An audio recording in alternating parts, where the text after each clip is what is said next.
Welcome everybody back into Nerd Sesh. As always, I'm Carson Brabber, and alongside me is Logan Camden, and today we are going to be handing out our NFL awards. But before we do that, Logan, it is officially the new year. On New Year's Eve, we said we were going to bring in the new year with lots of panic, fear-mongering, as we love to do here at Nerd Sesh, but now the calendar's turned over to 2026. Do you have any resolutions, anything you want to share as we do now officially begin this new year, Logan? I mean, my one resolution is I just want to get back in the gym. I've been off for 2 months because sciatica. My back's been jacked and my legs haven't worked. Because there's nothing that Braun can do that you won't copy. I know. I stole this insane whole flow. glaze. I stole this You whole really flow. did. Yeah, so I'm just trying to get back in the gym, bro. I'm tired of being cooped up in the house. What about you, man? Thinking about getting into mutton. What? Mutton? What the hell is that? Like sheep? Like cooked sheep? Like you're just gonna start eating sheep? Yeah, I'm thinking about getting into it. Hell yeah, bro. I've heard Thinking it's pretty about good. getting into haggis. I've heard it's actually not good. I've heard it's actually gamey. Oh, really? Yeah, and mutton, full-grown sheep, they reek. They stink.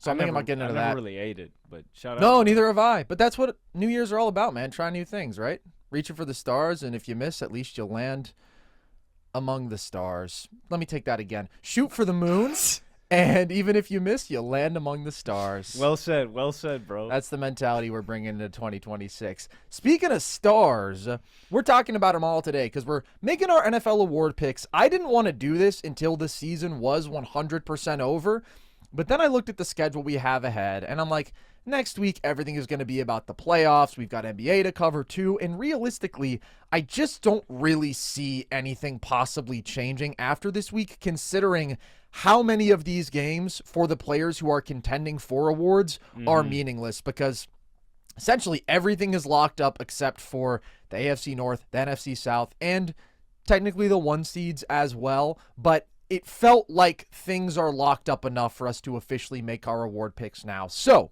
we're going to do that, and we have to start with the big one, Logan. MVP. Who was your choice?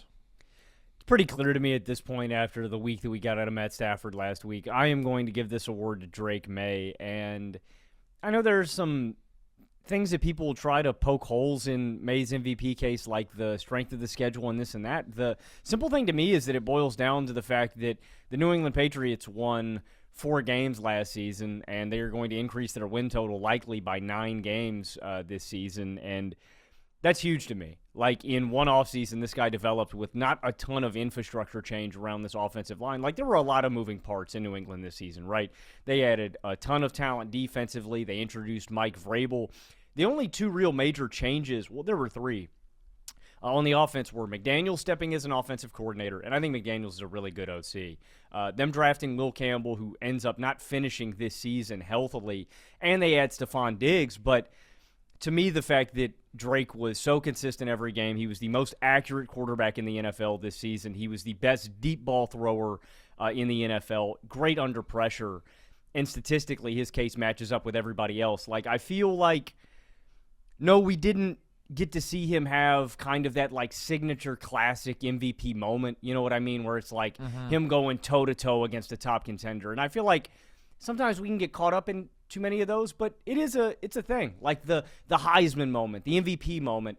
This year, I don't really necessarily think we got that exact moment from Drake, but from end to end, I just thought he was the most consistent quarterback in the NFL, and to me, he's worthy. He is very deserving. It's crazy that he's doing this in year 2. Like, it is unbelievable. He is on an unprecedented kind of trajectory, but when I rocked my brain, man, when I thought about it, I think he is the most deserving candidate out of anybody. I think he's been the most consistent quarterback in football. I don't think we can say unprecedented trajectory, but he would be only the 4th second-year quarterback to ever win MVP, and he'd be joining Marino, Mahomes, Lamar Jackson. So incredibly rare company, an incredibly rare trajectory, and he's my MVP as well.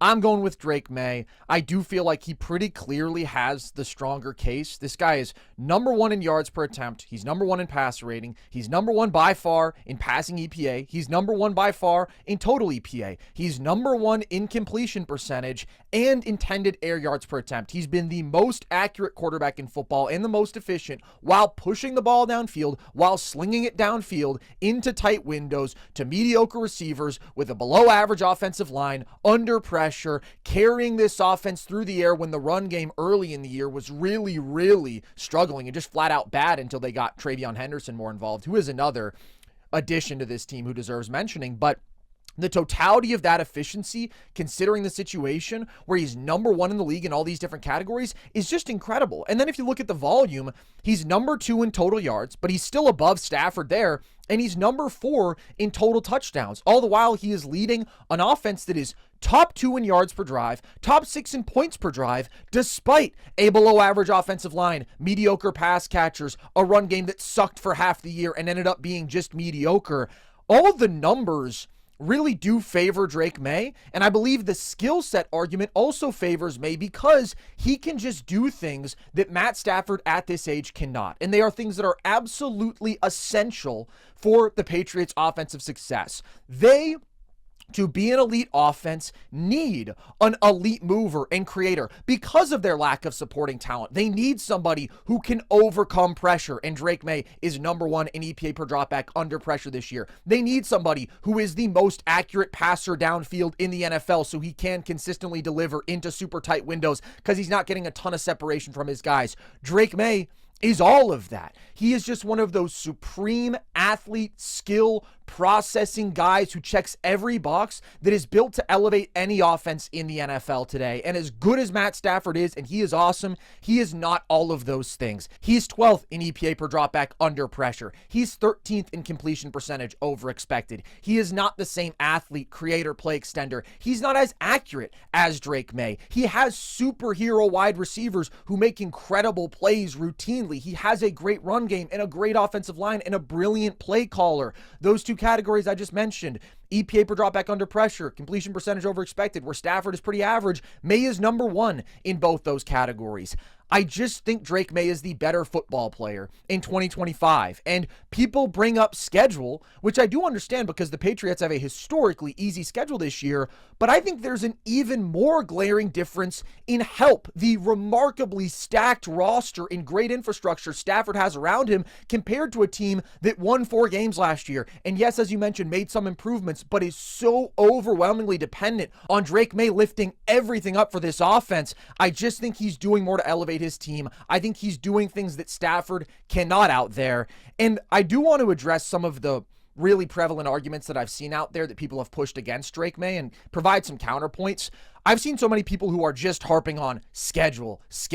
The numbers are juiced for Drake Maye. How can you give an MVP to a guy with such a light schedule? And I'm not going to say that this paints the entire picture, but I do think this is a good stat that's important to refer to. If you look at their performance versus common opponents, Drake Maye was just flat out way better. Like in those games against common opponents, Drake Maye 6-0, Matt Stafford 4-2. Okay, I was going to say this is with Stafford. Yep, Maye had more total yards, more yards per attempt through the air, 3 fewer turnovers, same number of touchdowns, more than double the EPA per play, and really significantly, when we are talking about MVP, obviously we look at all the big picture bottom line numbers, but it is also important to consider your team rarely loses. So when they do lose, especially a game they're really expected to win, are you responsible for that as the so-called MVP? And that's where I think Stafford costing his team their 2 worst losses of the year to Carolina and Atlanta, with multiple turnovers in both games, 3 interceptions in the most recent loss to Atlanta, 2 against Carolina, and a pick 6 in both of those games. That's really damning when your team is far more talented and you just straight up cost them a couple of games like that, a couple of games that are the difference between you being in the 1 seed and in the wild card spot. That really is damaging to his case, and Drake Maye just didn't have a single game this year that was as costly to his team as those two. And then on the flip side, I've seen people who are like pushing the schedule point so hard. And then those same people seem to be outraged by the idea that people might factor in supporting cast to the MVP conversation, being like, I've never seen a supporting cast held against somebody in MVP, which just genuinely makes no sense to me. With Lamar and Derrick Henry and and I'm not saying I think Josh deservedly earned that, but like I think it all matters. I think all context is important.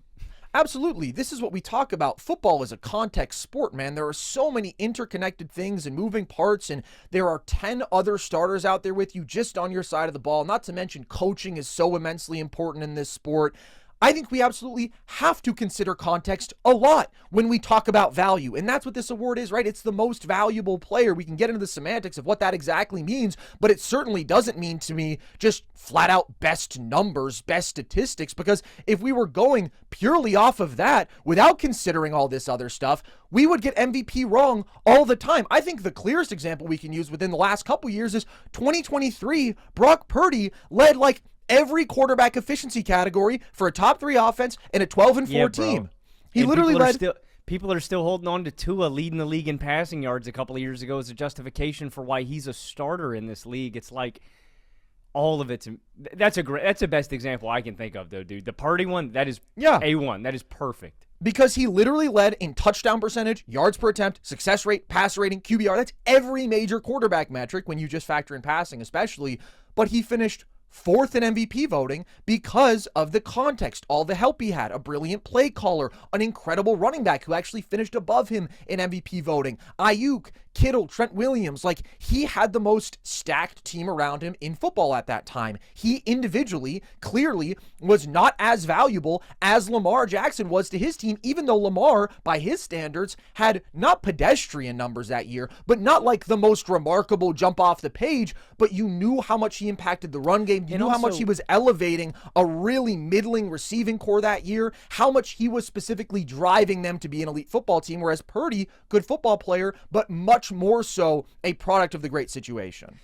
This is a really small addition to the point that you're making, but when we're talking about context too, when you're just looking at raw statistical output, you will miss some things. Another good example about the MVP race last year was Josh Allen versus Lamar Jackson, and people wanted to go, Lamar Jackson has these crazy gaudy numbers and these low turnover numbers compared to his touchdowns and yards.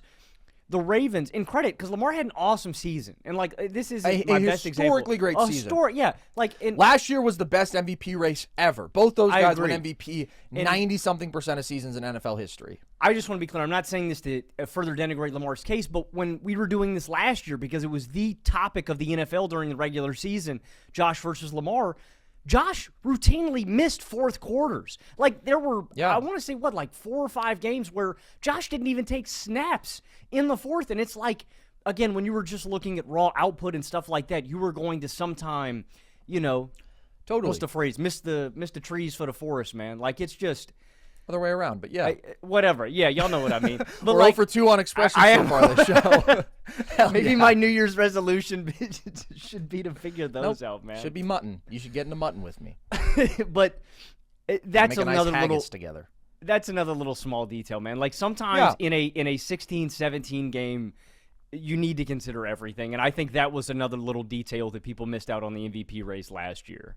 100%. And like, even when you mention how people talk about turnovers, often people don't factor in fumbles. They just look at interceptions, and it's like, well, you should look at things holistically. Or when you talk about a player's total contribution to their yardage, I think you also have to account for sack yardage loss there, which people often overlook, because at the end of the day, those are yards that you're losing for your team. So related to that, I actually do have one final point when it comes to this 2-man race, which is a lot of people are just saying, like, Stafford had 42 touchdowns to 8 picks. How could he not win MVP based off of that? And I just think that says that passing touchdown to interception ratio is an overrated stat at this point. First off, because it doesn't capture rushing value at all, for better and for worse, when it comes to rushing touchdowns and fumbles. Like, you are just cutting off what is now a huge part of the quarterback position. So many of the elite guys are elite movers. They are rushing threats. You have to factor that in when you're trying to capture their overall value. That's increasingly so important in today's NFL, and obviously that favors Maye here, who's going to be significantly more impactful in the rushing game. But also, Why is that like the end-all be-all of passing stats? That doesn't make any sense when Maye averaged more yards per attempt, higher success rate, higher passer rating, more passing EPA. In fact, he led all quarterbacks in all those categories. To me, that tells you down-to-down big picture, he was the more effective, more efficient passer. I was going to say, I don't know why we use that, because I like it more game-to-game than just using the entire season stats, because it's like you said, man, Stafford had Stafford was perfect in 14 games, but 2 of them he shit his pants, and that's where the majority of those interceptions are coming from. And so it's like, okay, he protected the ball great for most of the year on the season as a whole, but when the chips were down and when his team needed it, he had a couple of duds when he didn't pull his own weight. So I think, I don't ever think we should use those numbers. Are routinely misleading, man. Yeah. Like, anytime you're not going game to game, I think it's so dumb that that's not a. Lamar should have won MVP if we're just going off touchdowns, intercept. He had 36-3, bro. No, 41-4. Yeah, man. Let's give Nick Foles in 2013 the MVP because he had 29 TDs to 2 picks, bro. That's stupid. 27-2. I will say, you keep coming back to Lamar, and I don't think it's the best place to go, because I think a lot of people think Lamar did deserve MVP, and I can't be mad at that at all. And I'm just saying, I but think Lamar had an 8 fumbles season. lost that year too. It's like turnovers are the that stat many. that we should look at, But what I'm saying more particularly is touchdown to interception ratio, especially when you only look at passing touchdowns, that is going to fluctuate more year to year, and it's not as reflective of your excellence over 4 quarters for 17 weeks. You're going to have 500-something, 600 pass attempts, right? So when you look at things like yard per pass attempt, these overall efficiency metrics, I just think that they capture the picture more holistically, even just for passing stuff, because last year, Matt Stafford had 20 passing touchdowns, right? Did he suddenly become twice the red zone passer? Got Devontae Adams. He got Devontae Adams. 14 of his touchdowns this year were to Devontae, 9 of them coming from 4 yards or fewer. And yeah, look, Stafford throws a well-placed ball in those spots, but so much of that is Devontae Adams being one of the absolute best red zone receivers we have ever seen. Maybe the best when it comes to just immediately winning off the line in those sort of goal line fade, anything inside of 5 yards. He is an absolute game changer there. So is that really more of a Stafford stat, or is that a Devontae stat? I'm not saying it doesn't matter, of course, but people presenting passing touchdown interception ratio as the quarterback stat, especially in a single season, is crazy to me, because over the course of a career, right, Aaron Rodgers is the GOAT of this stat for a reason when you're talking about almost 2 decades of a sample. But in an individual season, again, a guy can go from 20 touchdowns to 12 picks one year to 42 touchdowns to 8 picks the next year. He did not change that much as a player, and I think there are other metrics that are better in terms of reflecting overall value than just trying to distill things down to that one thing. And I do think the full picture paints Drake Maye as the better quarterback and the MVP this season. I agree. And the point I was trying to get with the Stafford touchdown interception thing was just the point that, all right, he had 4 TDs in the game against the Saints and 4 TDs against the game against the Niners. They win those by double-digit scores. It's just I think it's more important how good were you when your team really needed you, and I'm not shitting on a guy for stat padding or something like that, but I don't want to call them meaningless touchdowns either. But it's well, but then we could do the exact thing to I'm Drake, just saying, and we could say, look at most of your schedule, it's light. To me, it's not that. When I bring up the Carolina and the Atlanta games, the reason that's significant, it's not because it's that's when your team needs you, whatever, because Stafford played great in a lot of games against really good competition, and it's not just that the Patriots schedule is so easy, the Rams schedule is so hard. I think they have the hardest strength of schedule of any playoff team in the last 2 decades, so Stafford slung it against a lot of great teams against a really hard defensive schedule. He slung it in a loss to Seattle, right? He was phenomenal in that game. The reason that I specifically mention those Falcons and Panthers losses is because ultimately both these guys are going to string together a lot of really good performances, because that's the standard, and they're going to string together a lot of wins because their teams win a vast majority of their games. So when you do specifically cost your team a couple games that you're really supposed to win, that matters to me in the MVP conversation. Those really bad performances and losses can stick out and maybe even override really good performances in wins, because for these teams, wins are kind of the expectation, and especially for the Rams, that's the case. Stafford is obviously great and a huge part of their success. We're talking about the top 2 MVP candidates this year, so I don't want to make it a negative Stafford thing. He's great. It's just there's a lot more going right around him that makes the Rams overwhelming favorites in these games, that makes them double-digit favorites over the Falcons and the Panthers, whereas for Drake Maye, it's just not the case. The expectation is he is going to carry them, and he just did that more consistently. I mean, he had a really bad second half against the Bills in their rematch.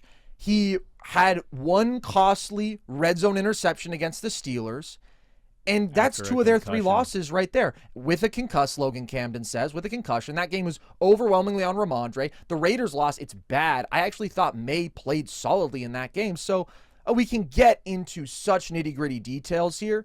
But I do think if you look at the losses, Stafford has a little bit more culpability. I mean, 2 pick sixes in 2 losses to mediocre to bad teams is really significant to me. But again, that's just like one of many factors that ultimately points me in the direction of Drake Maye. It mostly does just come down to a skill set reality that makes it possible for him to elevate his supporting cast in a way that Matt Stafford could not at this point.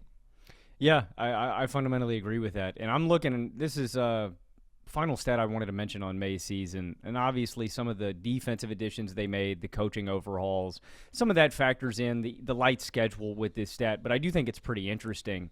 Right now, they had a 9-win increase from last season because they went from 4 wins to 13 right now. If they win in Week 18, it's going to end up being 10, which doesn't really make a difference. But only 1, 2, 3, 4, 5, 6, 7, 8, 9 teams have ever had a 9 to 10 win increase in a single season. And I just think it's pretty remarkable. If they do get the 10 mark, the only 2 other teams to do that in a single season, the 98 Colts going from 3-13 to 13-3 the following season, and the 07 Dolphins going from 1-15 to 11-5. And then you've got a handful of teams that did the 9-win leap. But it's really historic. Yeah. It's the hardest thing I think to do in sports, and Maye took that leap. And again, just to reiterate though, the crux of my argument for Stafford versus Maye is what you're touching on though, the supporting cast. The fact that when I look at the Rams and the Patriots roster, I only really see one group where I could go maybe the Patriots are better, and that would be the secondary, and even that's like pretty marginal. It's very close between those 2 teams. But great years from both of these guys, and I do want to give some praise to Stafford.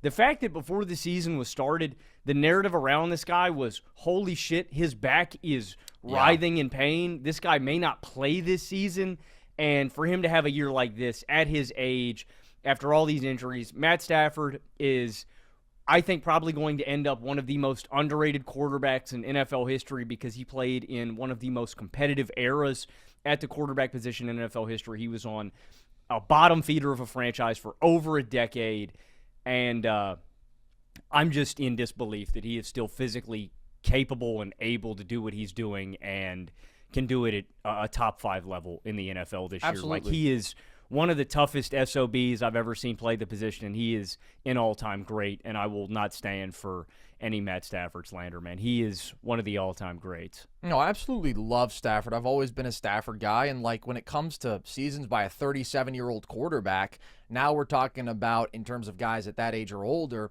he's up there with Peyton. His 2013 season when he broke every record, he was 37, but obviously Brady, Rodgers, we've seen some crazy MVP level seasons from guys of that age recently, but Stafford did that this year. He had an MVP caliber season. I just think he's ultimately going to finish second on my personal ballot, which does not go anywhere other than this podcast. And I do think he's going to finish second overall. I think Maye is going to win, but just to clarify my criteria a little bit more, if people think it's in any way inconsistent to be factoring in all these things, right, trying to create what I believe is the more holistic picture of value compared to just looking at whatever efficiency numbers, although even those favor Maye. Like, I really struggle to see people who are outraged about Drake Maye being the front runner here. I really do struggle to see that. I think they must be passing touchdown interception ratio addicts or something, but I think context is always important, and that's why Justin Herbert would be the last guy in my top 3 here. And he's not going to have the statistical case, but that's because he's been playing on a football hell simulator all year with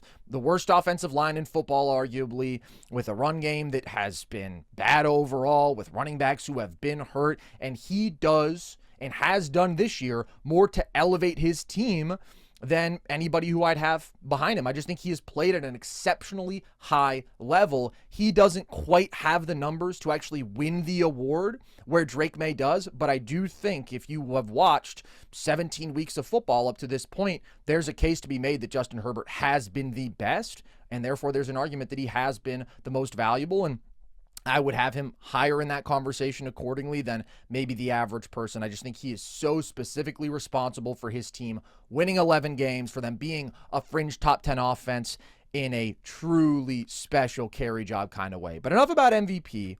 Let's get an offensive player of the year. Logan, who is your choice here?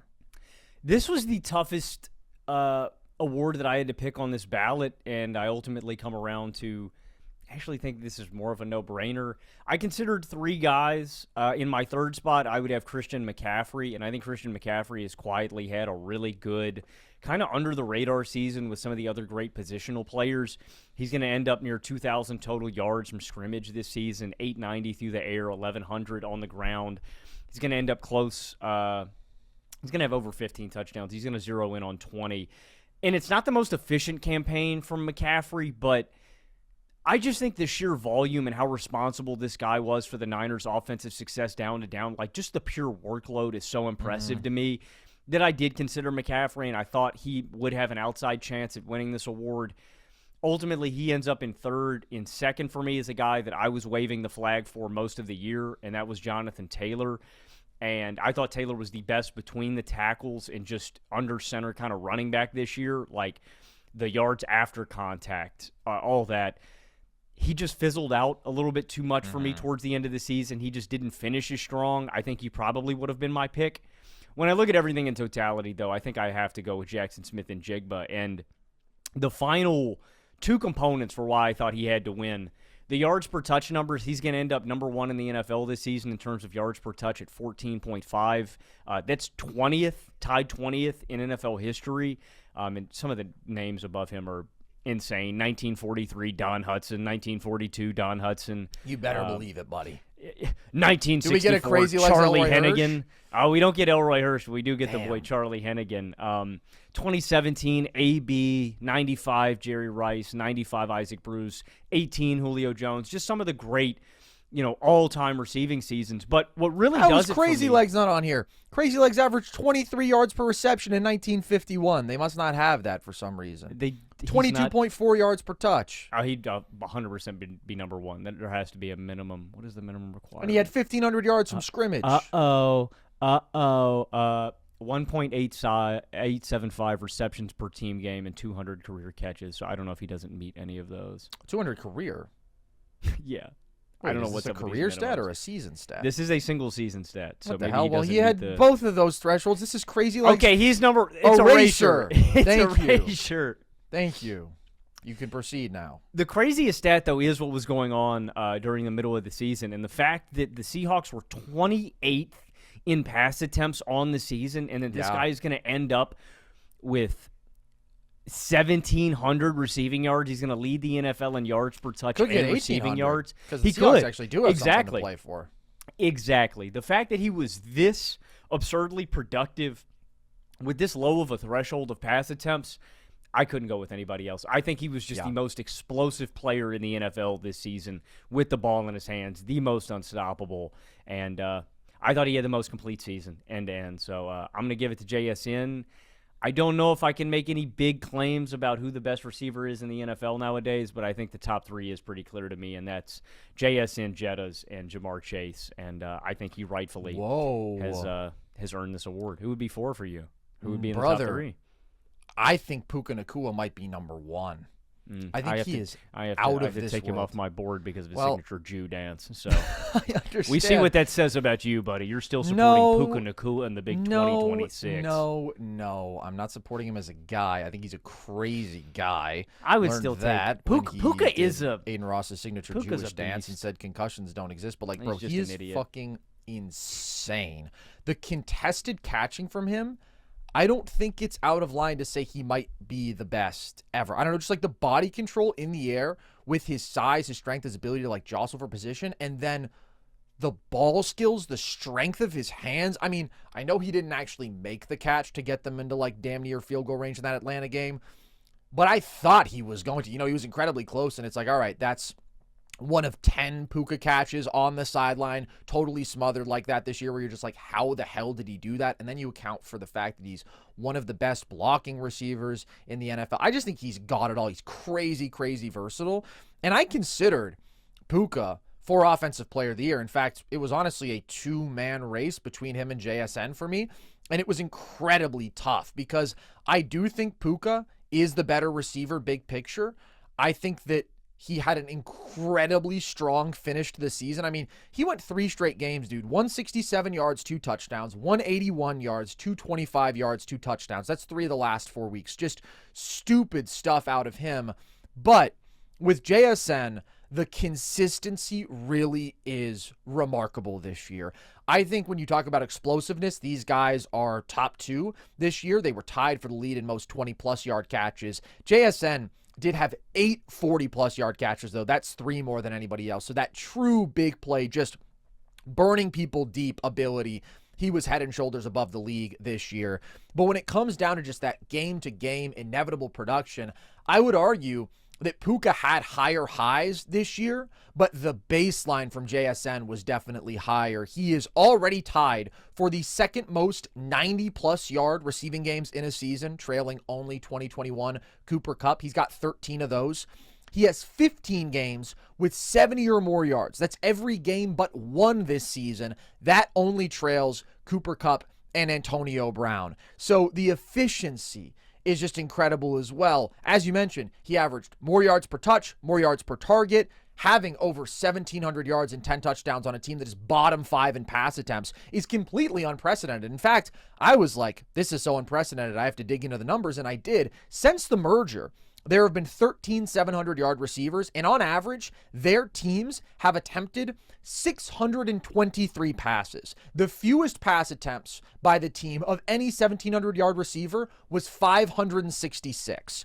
JSN is over that 1,700-yard mark, with his team attempting just 455 passes. So the load that he is carrying for his team in the passing game, is genuinely unprecedented. He has 44.2% of his team's total receiving yardage this year. For Puka, who's having a monster season, that's just 36.8%. So JSN ultimately had the more productive season, did more to elevate his team's offense this year. I think they were more overwhelmingly dependent on him than the Rams were Puka, because the Rams had so many things that were so good in their offense. And look, I don't want to be knocking multiple great Rams just because they played with a lot of other great players. But I do think when you talk about value and who was doing more to carry their situation, I would give the slight edge to JSN there, because genuinely his production share within their passing game is unprecedented in the modern era. He made Sam Darnold a guy who was in MVP conversations halfway through the year, not single-handedly, but I mean, he was a huge help to Darnold and this offense, even as they've run the ball a lot and haven't been efficient doing it. I just can't say enough good things about JSN this year, and I think he's earned this award. My third guy honestly would have been Bijan Robinson, who, by the way, was my preseason pick. I have to say, I didn't necessarily stick with a lot of my preseason award picks, but they were all close. They were all in the ballpark, and sometimes that's really all you can ask for. Bijan, though, right now leads the NFL with 2,255 yards from scrimmage. He's averaging 6.5 yards per touch. That's the most by any running back, with 500-plus total yards this year. And he has only the second season ever with 1,400-plus rushing and 800-plus receiving yards. Joining, do you know who it is, Logan? It's actually not the most obvious. Steven Jackson. You would think maybe a Marshall Faulk, maybe CMC, but it's Steven Jackson. Shout out to the big fella. So I think he's maybe not getting enough credit just because the Falcons have been so underwhelming, but I think he has been the best running back in the NFL this season. He's a good shout. I guess I've just been so disappointed catastrophically by the Falcons, I didn't even think about him. He is a beast, though. Dude, these last 3 weeks from him, too, I mean, Bijan's been... He's insane. has an ability to cut that is maybe unlike, I don't know about anybody I've ever seen, but among like the best ever. I just think he's a perfect running back talent. He's an elite receiving back. He's got incredible contact balance. He's got great vision. He's got the build. He's got the burners. Like, he's just a fucking freak. And I hope the Falcons do get serious. Me too. I'd fire Raheem Morris and I'd restart. And they could still finish 8-9, which is tied for the best record in the NFC South. They can't win the division, but I did start to wonder. I'm like, were the Falcons the best team in this division all along? And they just squandered like several games that they really should not have lost. Classic Falcons stuff there. Defensive player of the year, Logan. I think we can spend about 2 minutes on this one. Myles Garrett. It's Myles Garrett. It's one of the greatest pass rush seasons of all time. Myles Garrett was 5th this season in pass rush win rate, just behind number 1 of all people, Nick Herbig, Micah Parsons, number 2, Nick Benito, 3, Will Anderson, 4. I want to be clear, that doesn't really include a double team rate, which Myles Garrett was number 1 in this season. It is in the pantheon of greatest pass rushing seasons of all time. It is truly historic. I mean, when you talk about Mark Gastineau, Michael Strahan, T.J. Watt, Jared Allen, Justin Houston, any 20-sack guy like this 87 Reggie White, the 22 sacks in 12 games. It's one of the greatest of all time. For my money, I think it's probably 2 or 3 between him and T.J., and I do just want to mention this. NFL, I am watching. I hate the Browns more than anybody else. This is me being objective. I don't think it's right that you gave Myles Garrett that team sack that Mason Graham should have had. You guys gave him a half one. You took a sack away from Jared Allen. You took a sack away from T.J. Watt. I just think that's whack, man. I thought that was right.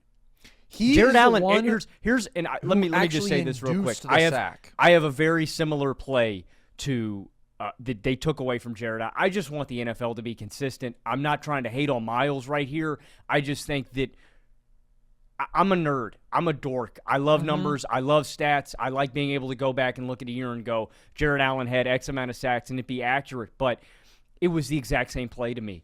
The sack that Myles Garrett got, Mason Graham is the first guy to that player. I don't have an issue with them giving him a sack. I want to be clear about that. I have an issue with you guys. A half sack. I have an issue with you guys picking and choosing when to give out half sacks and sacks because these numbers mean something. That play happened. Jared Allen gets a sack on Aaron Rodgers. They give it to Minnesota as a team sack when that makes a difference in the record books. And it's the exact same play where the guy's on the ground and you just have to go and touch him. My thing is, Jared Allen was unequivocally the only pass rusher to touch Aaron Rodgers on that snap, and they gave it to the team. Mason Graham was the first guy to that when he got that sack, and they ended up giving the half sack to Myles. They took sacks away from T.J. Watt where he rightfully got them on Snoop Huntley because he gave himself up. But they give the sack to Michael Strahan when Brett Favre gives himself up. So, look, guys, it's the difference between a guy getting 21 and 22, or it's the difference between a guy getting 22 and 23. So at the end of the day, it doesn't really matter that much. But I'm a nerd. I like stats. I like being consistent. And hold on a second. What's up? Listen, I don't have the same encyclopedic NFL 2011. Let me call upon this one. No, I saw a video. It's been the reason it's. I don't understand how that's not a sack for Jared Allen. That's just criminal to me. I don't think that has any bearing on Myles Garrett. I just think that's genuinely inexplicable. That's my point. That's my point, Carson. This is not an anti-Myles thing.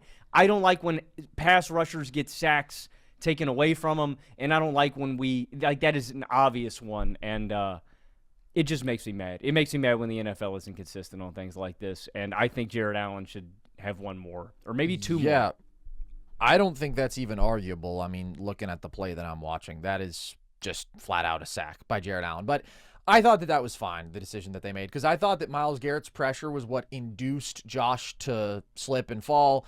And then I thought that he was clearly in on the play. And oftentimes they will give a half sack in that spot. It's not literally like, who is the guy who touches him down? It's like, all right, are there two players in on the play? Are there two players who touch him? Obviously, if they actually bring him to the ground, two players who are involved in that at all. They're generally pretty much going to lean on the side of half sacks. But regardless, what bums me out is that opposing teams are not even giving Myles Garrett a chance at the record over these last couple games because of what we talked about with the Bills and Steelers. Both are two cowardly teams. Can I be honest? Yeah. I don't like that narrative. If you watch the first Steelers game against it's just Myles Garrett, guys. You don't have to do that many mental gymnastics. They're not intentionally not trying to make sure the guy doesn't get the sack. He's that destructive. You just have to divert 100%. that kind of. I don't like that narrative. Oh my God, they don't want Myles to get the sack. No, guys, they don't want him to fuck up the entire game. No, I agree with that. Well, I do think teams don't want him to get the sack. I mean, it sounds like Joe Brady pretty much said that to the announcers in their pre-production meeting, but I agree with you that it is much more so they don't want Myles Garrett to destroy the game. That being said, Myles Garrett is still destroying the game when you are chipping or doubling him every single time, when you are rolling out away from him every single time, so you're taking away half the field. Like, they have definitely limited their offenses these last 2 weeks, the Bills and Steelers, just to avoid Myles Garrett at all costs. But I agree with you. It's not some conspiracy. It's much more so just this is how monumentally great this guy is, and these are the kind of sacrifices you have to make to keep him from getting 3 sacks in a game. Obviously, as a fan, I would just rather see him get the 3 sacks. I would like to see him get 25 sacks was clearly on the table for a time. Now I just want to see him get the record because I think he's been the best defensive player of the 2020s. I think he and Aaron Donald are the two guys contending for the best defensive player of this recent generation, although you could argue they're even like slightly different generations, but clearly the baton has been handed to Myles Garrett as the guy of this era right now. And it's not just the 22 sacks and, he's the most dominant pass rusher on the planet. He's also this unbelievable run defender. He's also doing it for one of the absolute best defenses in the NFL. The Browns are number 1 in yards allowed per drive, and they're 7th in points allowed per drive, despite having the worst average starting field position because they have the worst offense statistically in the NFL. So they're getting put in bad spots over and over again and doing an incredible job overall of digging their team out of them. It's just their offense is so bad that they still can't win games. But it's the best defensive player on the planet, having his best individual season, leading an elite team defense. I don't think there's a conversation here. Shout out to Micah Parsons, who was going to lead the league in pressures again before obviously his devastating injury. Will Anderson, Nick Bonino, unbelievable pass rushers, having great seasons. None of them compared this year to Myles Garrett. Let's look to the young fellas, Logan, and go back to the other side of the ball. Who is your offensive rookie of the year? I am stuck between 2 guys, Carson. I don't know where I want to go with this. Tyler Warren, actually maybe 3 guys, man. I don't want to shortchange one guy. Not the Tyler I thought you were going to say, Logan, but you always keep me on my toes. Who cares? Tyler Shuck had 4 good games. Cool. I don't care. He didn't play enough. Tyler Warren, I thought was going to be the no-brainer guy for me. The other guy that I'm thinking about is Ted McMillan because I think Ted is so awesome, man. Ted's going to be one of the best receivers in the NFL one day, and if he's not that, I think he's going to have an A.J. Green-esque kind of just you can pencil the guy in for 1,000 yards every year. He's such a beast. Tyler Warren, Ted McMillan, Gray Zabel are my candidates for this award, and You fucking love an offensive lineman for offensive. Gray Zabel is one of the best run-blocking offensive linemen for a rookie I've ever seen. I'm going to give it to Gray Zabel. We're going to put the big boys on the map. We're going to put the big boys on the map. I'm equally split, like 33% between all of these guys. I love them all. I think they're all going to have outstanding careers. Because I am buffet boy pilled, I'm going to give it to the offensive lineman. How many times have you done this? Did you do this with Quentin Nelson and Penei Sewell and Joe Alt? Alt, Sewell, yes. I did. Quentin Nelson, Quentin was 2018. You weren't even doing a podcast. That's true. But no, you're thinking. No, I gave him Protector of the Year 1 year though. I think. Well, Protector of the Year just got invented. I know. I think either for the start of this season. You invented it first. Yeah, he was your prediction. I think. Or maybe mid-season. I think so. But yeah. Shout out Quentin. But yeah, I did do this exact bit with Sewell and Alt. That is correct. Yeah, I just can't get there, man. I also just don't think Gray Zabel is a Joe Alt or a Penei Sewell level of offensive lineman at all. So it's a crazy pick. I don't know if there's any other way to slice it, but Logan Camden fucking loves going off the board for Offensive Rookie of the Year. This is essentially the Young Offensive Lineman of the Year award in his book. Now, this is a relatively open Offensive Rookie of the Year race because there isn't an outstanding season like we've seen in recent years where you have what Jaden Daniels did last year or the CJ Stroud versus Puka race the year before that, or if you go back to like great rookie receiver seasons from Garrett Wilson and Jamar the 2 years before that. We don't have a standout candidate like that this year. I am going to go with Tet McMillan, though. I do think he's overall been the best offensive rookie this year. 929 yards and 7 touchdowns. I know you've been a big fan of his. He's so impressive physically. He's so fluid for his size. And to be this productive in this context is really impressive because he is absolutely essential to the Panthers' passing game. He accounted for 31% of their total receiving yardage this season. For context, that's a higher percentage than like Amon-Ra St. Brown, who was 5th in receiving yards this year. The load that Tet had for this limited passing attack, where no other pass catcher had even 350 yards, and Bryce Young is throwing him the ball, and they're a run-first offense, I think it's really impressive. And I do think he makes the best case. And like, there's a lot of momentum for Tyler Shuck right now. It seems to basically be a 2-man race between these two. Believe it or not, the people aren't going to vote for Gray Zabel. That's a Logan Camden special. And I give props to Shuck. He's overachieved my expectations. I was chanting fuck Shuck earlier in the year. I said a 26-year-old rookie, get out of here. He's been legitimately good, but I'm sorry. I just cannot give this award to a player who starts 8 or 9 games. I think that would be taking this quarterback fever, this quarterback mania where everything has to always go to the quarterback. Like, that has to be stopped. We can't take it that far. Since the NFL expanded to a 16-game season, the fewest games played by any offensive rookie of the year was 12. Tony Stradford in 1987, shout out to him, and then Odell, who had over 1,300 yards and 12 touchdowns in those 12 games. I still maintain the greatest rookie receiving season ever because of what he did on a per-game basis. So it's like, we'll give it to the best rookie receiver ever when he plays 12 games. That's as far as we'll take this missing time exception before this, or just not playing enough games. And now, like, a pretty good rookie quarterback who, like you said, has a really good 4-game stretch, but doesn't start half the season, is going to win the award outright. It just doesn't make any sense to me. Like, there's just not enough production there. There's not enough sample. If the best quarterback in the NFL missed half the year, we would never consider him for MVP. I don't understand why we have to be this quarterback obsessed where people are like, is it Shuck or Dart? Well, it's neither of them. Neither of them have been good enough. Neither of them have played enough. Just give it to the best receiver. Give it to the best skill position player who's actually played every game and has been very important and awesome for a team that's overachieved. Based. It's like, yeah, man, Shuck would have had to have had like a Baker or Herbert level 8-game run, in my opinion, when he stepped in and just been like lights out. Holy shit, this guy's unbelievable. I can't believe the Saints didn't strike. And like, Shuck was really good. I don't act like he wasn't really good in when he played, but it's just not enough, man. When Tet Even McMillan, then, dude, I don't know, 8 or 9 exactly. games? That's 12. half a season, bro. If you get to 12 and you're balling out, then Agreed. It's like, sure, 8 or 9 Agreed. games? No. I just can't get there. So it's Tet McMillan for me. I'm standing up for the non-quarterbacks for once. Even though when it comes to MVP, I'm always nobody but a quarterback can win.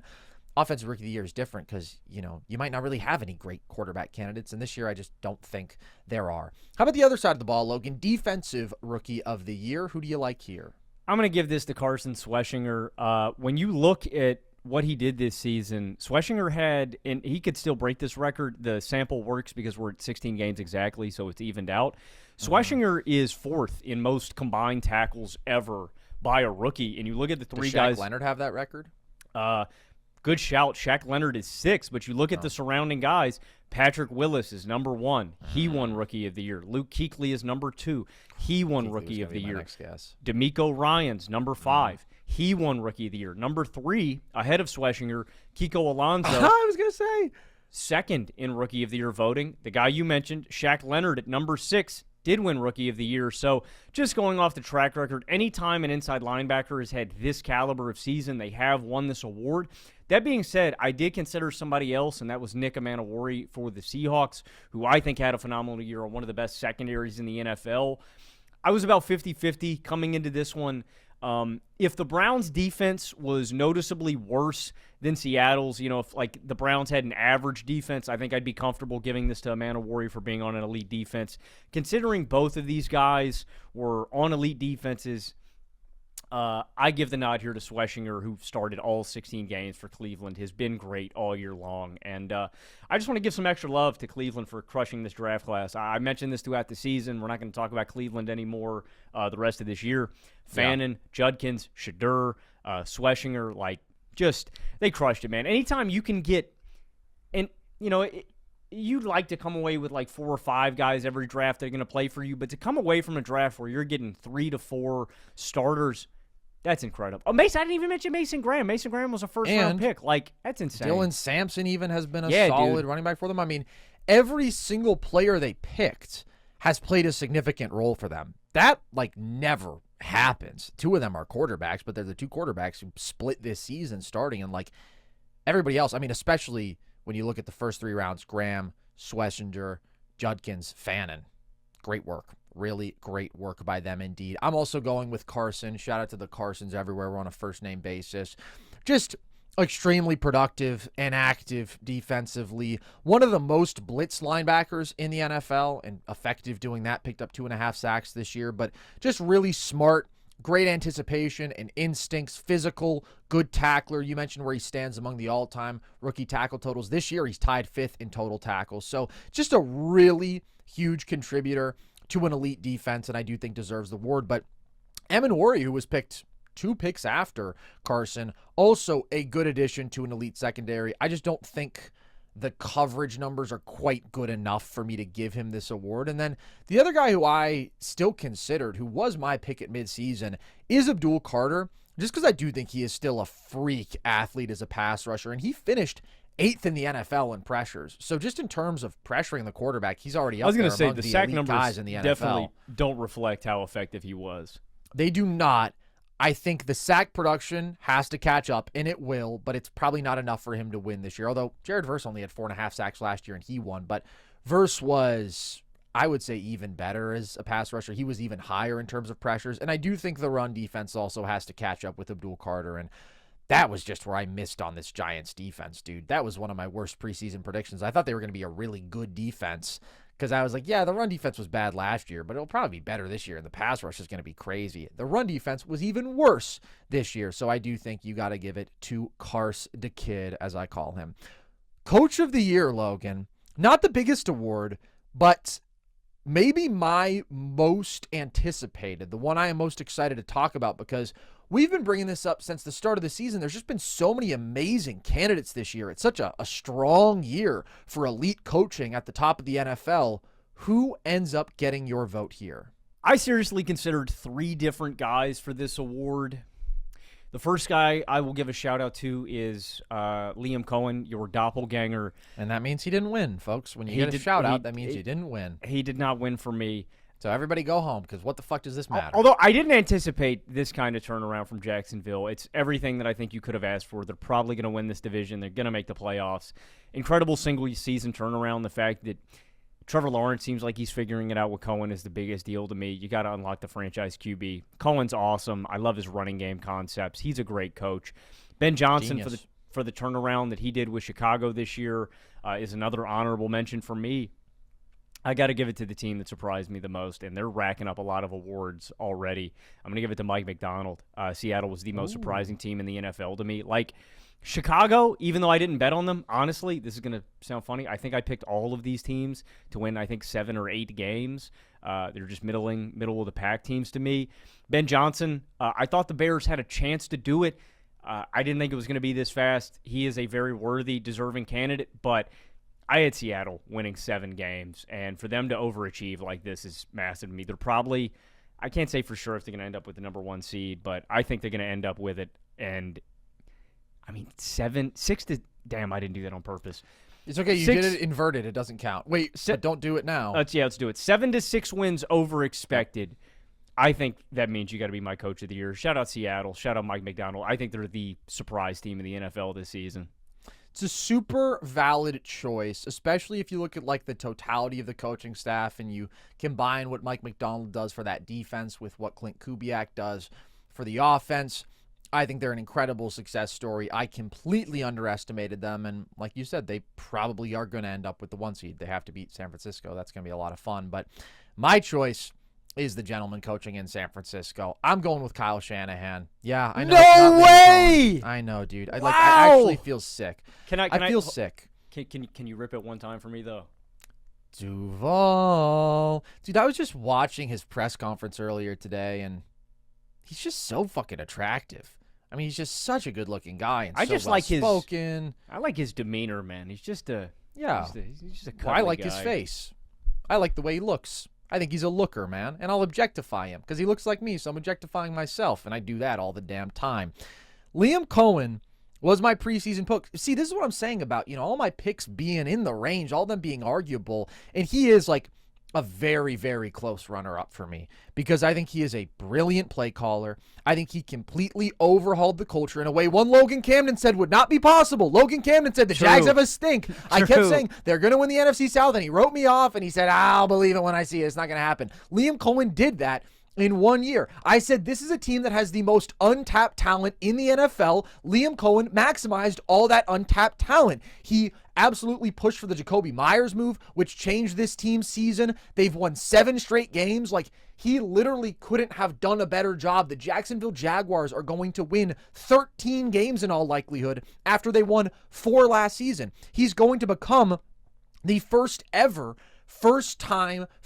NFL head coach to lead to that sort of turnaround immediately upon taking over a job. Like, I think he's got a flawless case. The problem is Kyle Shanahan is the best coach in the NFL who has had the worst injury luck in the NFL, and his team is 12-4 with a chance at the 1 seed. The Niners have lost the 3rd most value in the NFL due to injuries this year, according to Sports Info Solutions, their estimates. That includes not just their 2 best defensive players, but 2 of the best defensive players in the NFL who were expected to really carry an otherwise very thin defense with, of course, Bosa and Fred Warner both going down for the year. And then you look at the offense. Brock Purdy missed 8 games. Ricky Pearsall missed 7 games. George Kittle missed 6 games. Brandon Ayuk, who 2 years ago was a 1,300-yard receiver, never played for this team. Juwan Jennings missed a couple games. And yet, they're a top 5 offense by every metric. They're second in points per drive. They're a lead on 3rd down. They're a lead on 4th down. They're a lead in the red zone. It's just absolutely incredible. And I think McCaffrey deserves a lot of credit for the load that he's been able to carry. And I think Mac Jones deserves credit for being able to step up. But what's the through line here, man? Why are the Niners so consistently so potent offensively, regardless of multiple quarterbacks coming in and out over the years? And look, Purdy's playing really well. But again, they were a really good offense, a really solid offense with Mac Jones as well, who was putting up solid numbers. And we've just seen it so many times over the years, moving parts, players coming in and out. Kyle Shanahan remains, and the Niners remain a damn good football team. And this is his magnum opus, man, to do it with this sort of brutal injury luck. If you were going to rank their 10 most valuable players preseason, 6 or 7 of those guys have missed significant time this year.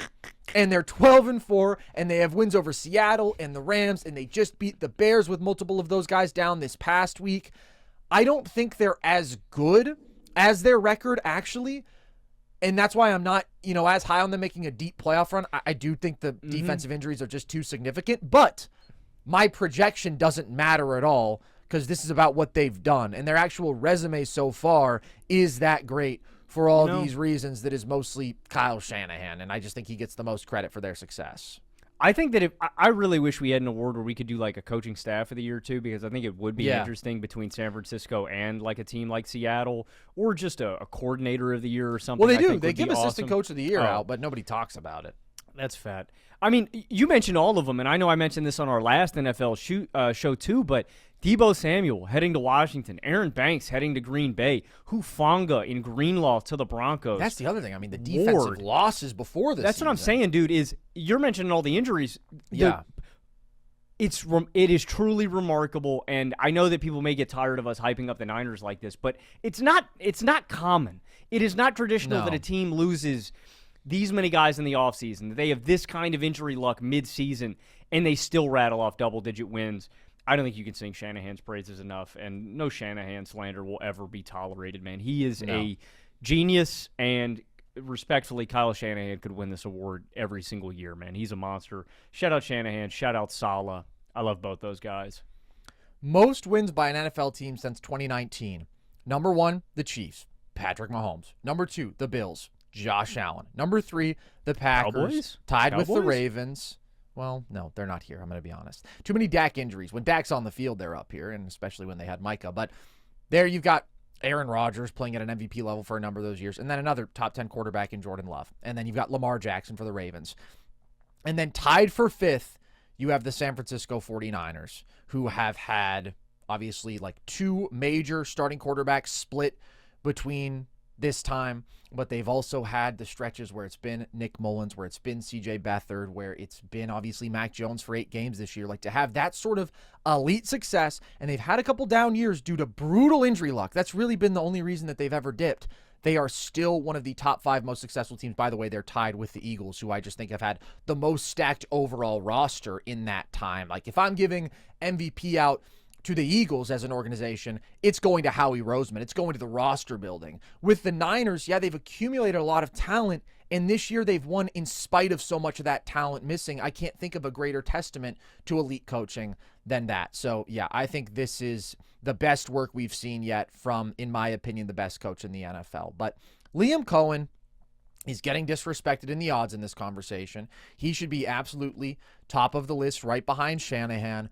Ben Johnson, I think, unbelievable. Those are as good as 2 first-year coaches can be. I think when you look back at McVay and Shanahan taking over in the same season, I think that Liam Coen and Ben Johnson, there's a lot of parallels there, just in terms of like 2 great young offensive minds ascending at the same time. Obviously, they don't have the division rivalry aspect of it, but like 2 guys who are just going to steward their franchises into a much better, great era. 2 franchises in this case that desperately needed that. So I couldn't be higher on both of those guys. And I do think, yeah, what the Bears have done is really impressive, but not as impressive to me as the 1-year turnaround of the Jags or the Niners overcoming all the personnel losses and injuries they've had. I think Sean Payton deserves a mention here just because he's damn good.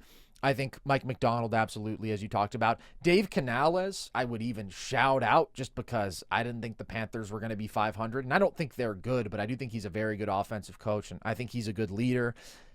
Honestly, just give me anybody for this award other than Fraud Vrabel. I think Vrabel's a good coach, but he is a schedule merchant this year, and he is a Drake May merchant. And I just want somebody to point out to me why he is as good of a football coach as Kyle Shanahan, or even Liam Coen, or Ben Johnson. Like, these guys who are very tangibly elevating their teams with brilliant play calling. Like, Vrabel just is not doing that for his Vrabel's team. a football guy. He's a football guy. He's a culture guy, for sure. But, like, how much credit are you going to give him for the defense looking okay this year, but when they've played the easiest offensive schedule in literal decades? You know, I don't think the defense is good. The defense has played one good offense all year, and it's the Buffalo Bills, who tore them up for 35 points when they just played. Yeah, I was going to say, I think the biggest difference is just, obviously May's progression, but I think McDaniels is probably the most important coach in there. Like, he's, as much as I hate McDaniels as a head coach and as a human being, he's a good OC. Yeah, I got a little personal there for a second with Josh. He's a dick. Yeah, McDaniels is a dick. Yeah, no question.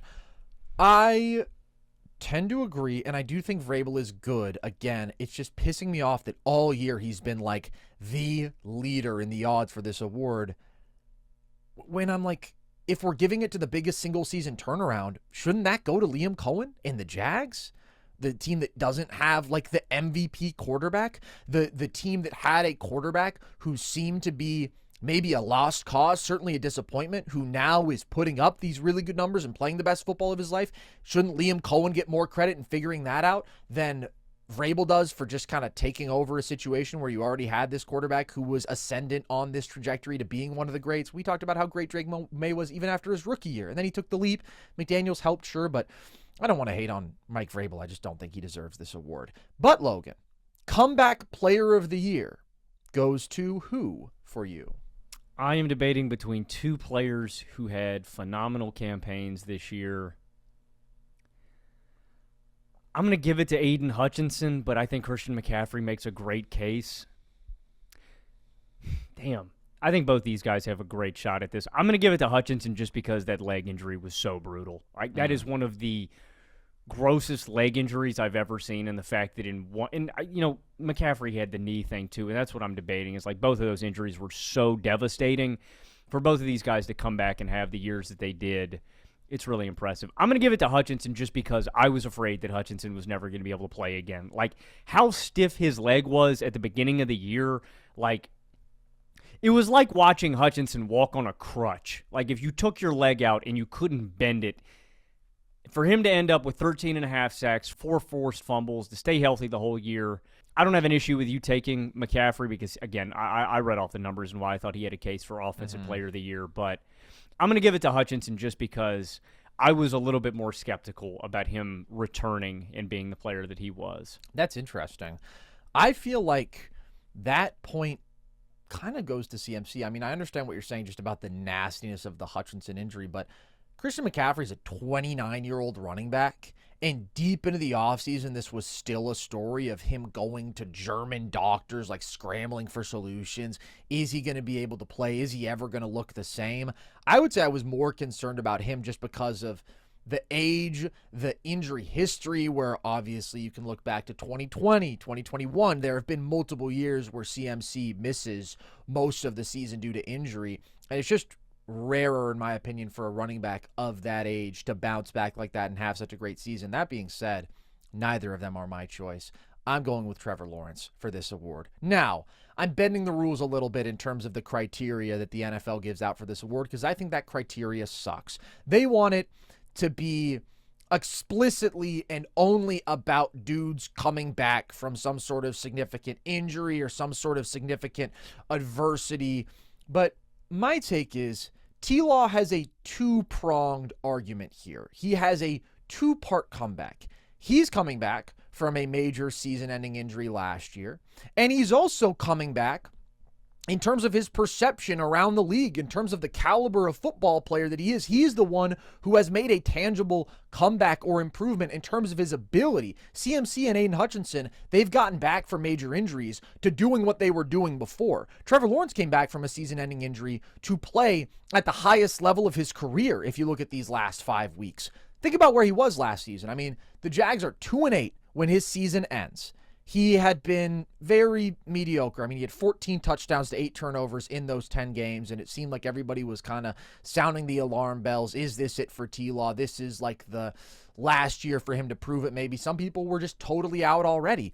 And now, if you look at this last month and a half, he's been playing at a clear top 10 level. If you look at his bottom line numbers this year, he's third among all quarterbacks in total touchdowns with 35. He's eighth among all quarterbacks in total yards with 4,100. He's used his legs more effectively than ever before, and he's been one of the most effective rushing quarterbacks in the NFL. He's been ripping these throws over the middle of the field more accurately than ever before. His poise is elite. His pocket presence is elite. He has just put it all together in a way that we hadn't seen before for easily the best team he's ever played for, coming off of a major injury in his own right. So when I think about the totality of the adversity, the perception of this guy, the expectations, how low everybody was on him, and he has the injury component that is like a prerequisite for this award, I just think he's got the best overall case. He's leading a 12-4 team right now that is top 12 in points per drive. He has 3 fourth quarter comebacks in 5 game-winning drives. He's been clutch as hell. He's been an absolutely pivotal part of their turnaround and their huge success as an elite football team this year. Give me T-Law, by the way, who I did pick to win this award before the year. So he's not going to win it, but on the Carson Breber ballot, he gets the preseason and the final selection. You're shaking your head. Do you not vibe with this? Just not the Jags guy that I thought you were going to go to battle for. I really thought you were going to fight tooth and nail for the Liam Coen.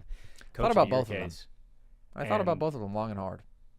I'm going to be honest, I forgot that Trevor got hurt last year, but kudos to you. You think it's a good case? Did you like it? No, you made a great argument. I just failed to see how it's above McCaffrey or Hutchinson. Because it's two-pronged. Their arguments are one-pronged. They're single-pronged. This is dual-pronged. Okay. He's got more prongs. You got to give it to the guy with more prongs. I suppose. I don't know. I'm bored by who's the best player who got really fucking hurt last year. I think that sucks as an award. I think we that's should. What it is. I think we should do the most improved. I think it's just inevitable. Like that should be the. I agree. What guy got tangibly better, and then maybe we can keep comeback player, and it can just be who got fucked last year and came back and looked good. Yeah, but I think it's fun to blend the two. Like when you have a guy who got way better and is coming off of a major injury, give it to that guy. A guy who had number 1 overall pick hype, not just that generational prospect hype, didn't live up to it. And now, for the first time, I mean, he did play really well his second year, but like is living up to that hype probably more so than ever before, and certainly in a context where it's like, whoa, this team actually has a chance to do it. Like the Jags could go to and maybe win the Super Bowl. Like, I just think the totality of that is most compelling to me, and that's why I would give it to T-Law. Protector of the Year, Logan, our final award and our newest award. Who do you like here? I'm going to give this to Joe Thuney. Ooh. Take your pick. There's so many good offensive linemen across the board the NFL this year. I mean, if you want to give it to staples like Penei Sewell, I think he's had a great case. Quentin Nelson, Creed Humphrey, guys who are just year in, year out best at their position. I'm going to give it to Thuney, though, just because I think I don't know. I don't know what criteria I should go with Protector of the Year, but I think he's one of the best in the running game and the passing game to me, which is important. But I think the biggest component of his case is just how he has changed the Chicago Bears offensive line for the better. And they made a lot of additions this year. Jonah Jackson was a big add. Darnell Wright's progression at the right side was huge for this team. But when I look at a guy like Thuney, success has followed him everywhere he has gone in his career. If it was New England, if it was Kansas City. But most importantly, it's just how he has transformed this offensive line. Like the Bears had one of the worst rushing attacks in the NFL and one of the worst passing attacks in the NFL last season, and I just think they were upper echelon in both of those categories, and I think Thuney's just one of the best guards in the game. So I'm going to be honest with you guys. This is the award I am definitely least passionate about, but Thuney's, I think, one of the best run blockers and pass blockers in the game, and the Bears went from arguably the worst O-line in the NFL, the top 10 in pass and running game. So shout out Joe Thuney, man. I think he's a monster. It's a fun argument. I mean, there's a little flirty, fresh angle to take there. And like you said, I think everybody's figuring out what the criteria for this award actually is. I do think it's just really cool how much Joe Thuney has been tied to team excellence throughout his career. We know that one guard can only have so much impact on team success, but genuinely, the totality of what the Bears did overhauling this offensive line, the interior especially, has been as significant as anything in terms of their leap this year. They've just totally rebuilt the run game, rebuilt the protection, and things have gotten so much better for them offensively because of that. I don't think there's an argument that Joe Thuney is the best offensive lineman in the NFL, but when you factor in the narrative, how he propelled this team forward, like I said, I think it's a fun angle, and it really is cool, dude. I mean, I think he has won his division or at least been to the playoffs every single year of his career except for 2020. That is the only exception, but obviously playing with Tom Brady and then playing with Patrick Mahomes gives you a really good chance to do that. But playing with second-year Caleb Williams is not quite the same, and yet he has been in the playoffs consistently. He's won 4 Super Bowls already, and he's made a couple more. Like, just shout out to Joe Thuney for a great career. I am going to keep this simple. I am going to go with the best offensive lineman in the NFL. I think that's just going to be my criteria, so I'm going to give it to Penei Sewell.